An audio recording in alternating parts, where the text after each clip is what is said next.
Colors are important. Your color choice can or make your artwork harmonical and full of depth, or make it flat or even completely unpleasant to watch. Hi guys, welcome to my channel. Today we'll be talking about color theory. We'll draw a color wheel by ourselves and we will figure out how to use it. I prepared the design of our color wheel in advance. Of course, you could just buy one from any art shop, but we're not looking for easy ways. Besides, those wheels are printed using the SMIC color model, which isn't the case for watercolors. It can only give you a rough idea of the resulting colors. I'd rather see how my pigments look on the color wheel. After a detailed look at the color wheels available in the market, I figured out that we'd need 3 parts: a main wheel with the colors and color mixes on both sides, and 2 movable parts with holes to reveal the main circle's colors. One side of the wheel shows how colors change when you add the 3 primary colors: red, yellow and blue, as well as white and black. The other side shows the transformation of pure color when mixed with white, gray and black, resulting in what is called tint, tone and shade. Plus, it's a handy tool to identify complementary colors, semi-complementary colors and tetrads. To understand all these tricky words, we need to learn basics of color theory. Sometimes it might seem like a rocket science with all those definitions, concepts and design approaches. We could fill shelves with it, but it's really not that complicated. Color theory is the secret sauce that turns a black canvas into a vibrant masterpiece. Understanding the basics of color theory not only transforms your artwork, but also empowers you to express emotions, convey messages, and captivate audiences. Here we'll dive into the essentials of color theory, exploring color harmony, the color wheel, and how colors are used in various contexts. Color wheel. Imagine the color wheel as your artist's compass, guiding you through the vast spectrum of hues. The wheel is divided into primary colors, red, blue and yellow, serving as the foundation of all other colors. By mixing those primary colors, you create secondary colors, green, orange and purple. Tertiary colors merge when you mix a primary color with a neighboring secondary color, resulting in shades like red-orange or blue-green. Some may notice that I used more than 3 main colors straight from the tube. I've done this intentionally.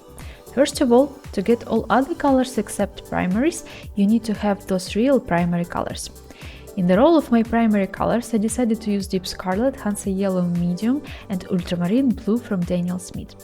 Before starting filling my circle with colors, I played a bit with my selected primary colors and figured out that their mixes are not providing me with pure, bright secondary colors. Pigments that I cut tend to look good for botanical or landscape paintings, but won't represent the idea of color circle. And I don't have other pigments closer to pure primary colors. So I decided to use quinacridone purple as red-violet, deep scarlet as red, pyrrole orange as red-orange, transparent pyrrole orange as orange, the mix of transparent pyrrole orange with Hansa Yellow Medium as yellow-orange, Hansa Yellow Medium as yellow, green gold as yellow-green, sub-green as green, hooker's green as blue-green. Somehow phthalo turquoise appeared to be blue, ultramarine blue became blue-violet, and amethyst genuine became violet. This way I'm not only keeping my wheel bright, but also can see more of my pigments mixed with primary colors. And I leave links to the scans of my color wheel, both black and white and in color, in the video description. And to be honest, when I finished filling all color and color mixes on the wheel, I felt curious which colors I get if I mix all my Daniel Smith colors with all my colors one by one. Cartesian multiplication, if you wish. Sounds like it fully take my weekend. Again. Okay, let's move on. Color harmony. Color harmony is the magical dance of colors that creates a pleasing and balanced visual experience. Let's explore some key harmony concepts. Complementary colors. Opposite attract. Complementary colors found directly across from each other on the wheel, like red and green or blue and orange, create vibrant contrast, making each color pop. Analogous colors. Those are neighbors on the color wheel, such as blue, blue-green and green. Analogous colors offer a cohesive and serene vibe, perfect for creating harmonious mood. Triadic colors. Choose 3 equally spaced colors on the wheel, forming a triangle. This creates a dynamic and balanced palette, adding energy and visual interest into your artwork. Split complementary colors. Take a base color and pair it with the 2 colors adjacent to its complementary color. This approach retains contrast while introducing a bit of harmony, striking a balance between boldness and subtlety.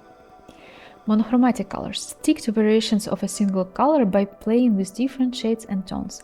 This creates a sophisticated and unified look, perfect for conveying a specific mood or theme. Color context. Understanding how colors interact in different contexts is crucial for effective visual storytelling. Here are some key considerations. Warm and cool colors. Warm colors, red, oranges, yellows, invoke energy and passion, while cool colors, blue, green, purples, offer a calming and tranquil effect. Use this temperature dynamic to set the mood of your artwork.